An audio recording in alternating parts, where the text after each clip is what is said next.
షాబాద్ లో జరిగిన 6 హత్యలు ముమ్మాటికి ప్రభుత్వ హత్యలని బీఆర్ఎస్ వర్కింగ్ ప్రెసిడెంట్ కేటీఆర్ అన్నారు. కేవలం ఇవి ప్రభుత్వ నిర్లక్ష్యంతో జరిగిన హత్యలని ఆరోపించారు.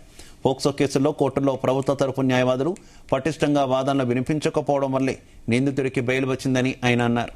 ఆ 6గురి హత్యకు ఖచ్చితంగా హోంశాఖ వైఫల్యం, నిందితుడికి బెయిల్ వచ్చేలా నిర్లక్ష్యంగా వాదించిన న్యాయవాదుల వైఫల్యమే కారణమని మండిపడ్డారు. అమ్మాయిలపై ఇలాంటి అఘాయిత్యాలు జరిగితే వారు ఎలా బయటకు వస్తారని కేటీఆర్ ప్రభుత్వాన్ని ప్రశ్నించారు. ఎందుకంటే దారుణాతి దారుణమైన సంఘటన షాబాద్ లో ఈరోజు జరిగిన సంఘటన ఏదైతే ఉందో నిజంగా కూడా అందరం కూడా కలత చెందే దరిద్రమైన వార్త.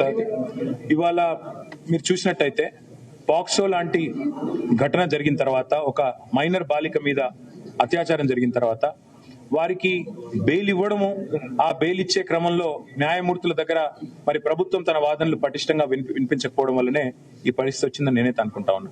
ఎందుకంటే ప్రభుత్వం కనుక స్పష్టంగా చెప్పి ఉంటే, ఏ అమ్మాయి మీదైతే అత్యాచారం జరిగిందో, ఏ అమ్మాయి మీదైతే అఘాయిత్యం జరిగిందో, ఆ అమ్మాయి భయపడుతూ, అమ్మాయి కుటుంబ సభ్యులు భయపడుతూ దయచేసి వాడికి బెయిల్ ఇవ్వద్దు ఆ దుర్మార్గుడికి అని చెప్తుంటే కూడా మీరు పెడచెవిన పెట్టి మీరు కోర్టులో న్యాయమూర్తి గారికి సరిగ్గా నివేదించకపోవడం వల్ల ఈ దుర్మార్గం జరిగింది. వాళ్ళ 6గురి హత్య ఎందుకు జరిగింది అని ఆలోచిస్తే ఖచ్చితంగా ఇది రాష్ట్రంలో హోంశాఖ వైఫల్యం, అట్లాగే రాష్ట్రం నుంచి, రాష్ట్ర ప్రభుత్వం నుంచి ఆ నిందితుడికి బెయిల్ రాకుండా చూసుకోవాల్సిన న్యాయవాదుల వైఫల్యం తప్పకుండా ఉన్నది ఇందులో.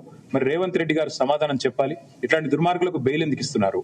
ఏ కారణం చేత మీరు బెయిల్ ఇచ్చి వాళ్ళని మళ్ళీ సమాజంలోకి, ఈ మానవ మృగాల్ని మీరు వదులుతున్నారు? ఎవరి బాధ్యులు? వాళ్ళ 6గురు ప్రాణాలకి ఎవరు బాధ్యులు? ఎవరు బాధ్యత తీసుకుంటారని నేను అడుగుతా ఉన్నా. కేసీఆర్ గారు ఉన్నప్పుడు ఇట్లాంటి అఘాయిత్యం ఒకటి జరిగితే ప్రభుత్వం ఎట్లా స్పందించిందో అందరికి గుర్తు.